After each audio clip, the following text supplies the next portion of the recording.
Today I'm going to show you how to do something fun with Windows 10, how to take your handwriting and turn it into a font that you can write with. Microsoft recently introduced Microsoft Font Maker, an app that you can download to any Windows 10 PC. But I would make one strong recommendation, that use it with a tablet or a touchscreen, as well as an active pen like this one. You can create a font with your mouse, but it's really not going to look like your own. Before you begin, there's a bit of setup. The first thing that I would recommend that you do is actually go into the settings and make sure your pen is configured correctly. You can choose which hand you write with. I would also make sure that you have Ignore Touch Input selected when I'm using my pen. The app does have a tendency to bounce you to the desktop while you're inking, so selecting this option will prevent that from happening. Obviously, you'll need to download the app itself. Here it is within the Microsoft Store, Microsoft Font Maker. It's just a few megabytes. Now, once you've launched the app, it's really quite intuitive. All you need to do is make sure that you ink each letter and each space. This looks simple enough. There's a few subtleties that you probably should know about. The first thing you can do is you can decide whether to ink quickly and lightly, or take your time and make sure everything is a little bit nicer and neater. I like to go quickly because it looks like your own handwriting. However, the one thing that I do notice is that if you go slowly, you tend to get a thicker ink stroke, especially if you're using a Microsoft Surface Pen. One of the weaknesses, I think, of the font that is produced by Font Maker is that it looks a little spindly, and you can obviously bold it, but getting a thicker ink stroke to begin with, I think, will benefit you in the end. The other thing you'd like to, if you want to do, and you might be considering doing, is inking with a script handwriting as opposed to printing. Don't do that. Microsoft doesn't have any AI to join scripted characters, and so it's going to look a little bit worse than I think that if you just block print. Don't feel compelled to ink according to the lines, that Microsoft sets for you. Also, too, if you want to go ahead and change a character, for example, if I go down here, I can't ink an ampersand really to save my life, so I'm going to use one of those little squiggly crosses. You can go ahead and kind of put in those brackets however you would like. Make sure, though, that you fill in each character, otherwise Microsoft will just sort of leave a space if you type something that you've left out, and that's not going to look any good. So there we go. We'll finish up with the pound sign, the @ symbol, $, percent, caret, and a little star. Now, the settings menu doesn't actually have any settings in it. There's not even a point in opening it.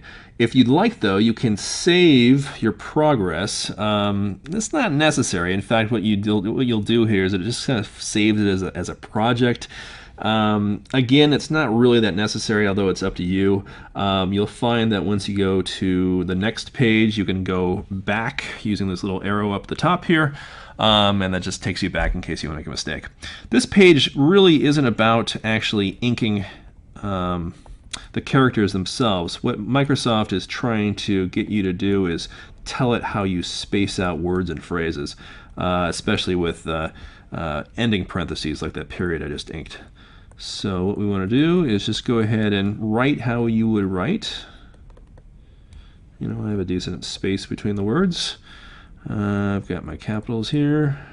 Wrap your head around this. Okay.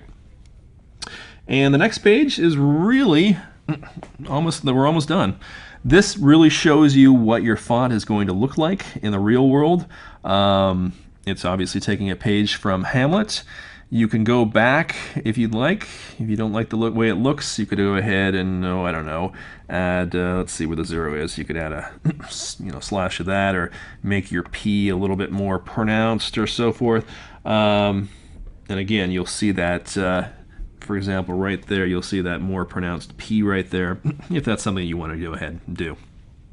Here you'll have the chance to sort of fine-tune your font, adjusting the space between characters. You can see that as we adjust that back and forth, things look a little bit different. I like a more tightly organized font. You can pump out the space between words. Again, I like a little bit more of a tighter look to it all. And of course, you can adjust the size. Don't worry about the size too much. Since it is a font, you can go ahead and adjust it however you like when you save your final font. And in fact, this is the opportunity to do so. Saving right here, unfortunately, is, again, saving a project. That's not what we want to do. We actually want to create our font. And this is what we can go ahead and do it. We'll call this, so, I don't know, test font 2, which, sorry, that's ignore the extra caps, that's fine. And we've saved our font into the Documents folder. That's a problem, which is not necessarily apparent, and we'll show you why, because that is not the folder that Microsoft looks for when it's searching out your font. So what we can do, though, is solve that problem right away.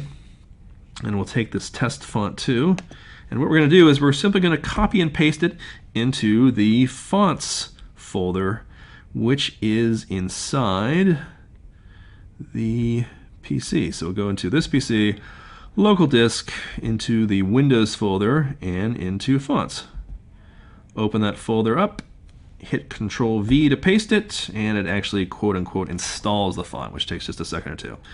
Now, why do you want to go ahead and do all this work? Well, if you're like me, you have a father who is a little bit of a character, and he likes to create these sort of wacky sort of newsletter things for social events like a summer block party.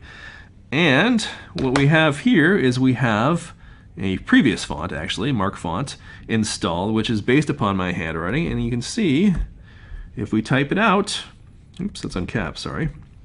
If we type it out, we have a font that looks like our handwriting. Now, this is not something that you are going to use every single day, but it is one of the funny, quirky little bits within Windows 10 that you might not be aware of. So I hope you've enjoyed this, I hope you go out and use it, and I hope you stay tuned to PC World for other tips like these.